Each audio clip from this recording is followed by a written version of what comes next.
నమస్తే, నేను మీ చైతన్య. పెద్దపులి దాడిలో మహిళ మృతి చెందిన ఘటన కొమరంభీం జిల్లాలో చోటు చేసుకుంది.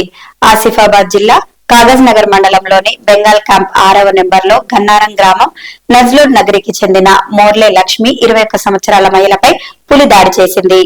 వ్యవసాయ పనులకు వెళ్తుండగా మహిళపై పెద్ద పులి దాడి చేయడంతో తీవ్రంగా గాయపడింది. ఇది గమనించిన తోటి కూలీలు కేకలు వేయడంతో పులి పారిపోయింది. గాయపడిన మోర్లే లక్ష్మి అనే మహిళను వెంటనే ఆమెను స్థానిక దవాఖానకు తరలించగా అప్పటికే ఆమె మరణించినట్లు వైద్యులు నిర్ధారించారు. పెద్దపులి దాడిలో మోర్లే లక్ష్మి 21 సంవత్సరాల మహిళ చనిపోవడంతో భయాందోళనకు గురైన కాగజ్ నగర్ సమీప ప్రాంతాల ప్రజలు, దీంతో ఆగ్రహానికి గురైన గ్రామ ప్రజలు మృతదేహంతో కాగజ్ నగర్ అటవీ కార్యాలయం ముందు ఆమె బంధువులు ధర్నాకు దిగారు. పెద్దపులి దాడికి ఇంకా ఎంతమంది ప్రాణాలు పోవాలి అంటూ అధికారులను నిలదీశారు.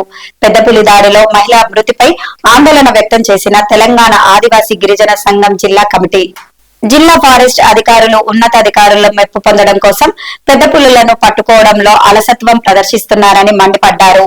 ఇప్పటికే జిల్లాలో పులి దాటిలో 3 మరణించారని, ఏనుగు దాడిలో 2 చనిపోయారని గుర్తు చేశారు.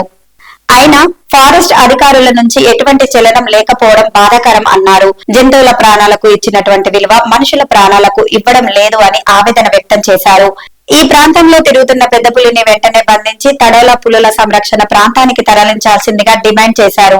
పెద్దపులి దాడిలో మరణించిన మోర్లే లక్ష్మి కుటుంబానికి న్యాయం కోరుతూ మహారాష్ట్ర తరహాలో 15 లక్షల ఎక్స్గ్రేషియా, కుటుంబంలో ఒకరికి ఉద్యోగం, ఇందిరమ్మ ఇల్లు, 5 ఎకరాల సాగు భూమి ఇవ్వాలని డిమాండ్ చేశారు.